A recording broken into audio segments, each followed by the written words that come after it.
አሰላሙ አለይኩም ወራህመቱላሂ ወበረካቱ። ውድና የተከበራችሁ የፋፊኮቻ ቤተሰቦች እንዴት ናችሁ? ደህና ናችሁ አላችሁ?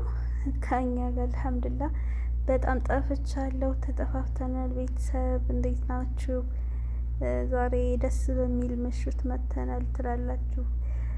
ለዚህ ቻናል አዲስ ከሆናችሁ ላይክ፣ ሸር፣ ሰብስክራይብ እያደረጋችሁ ቤተሰብ ሆኑ።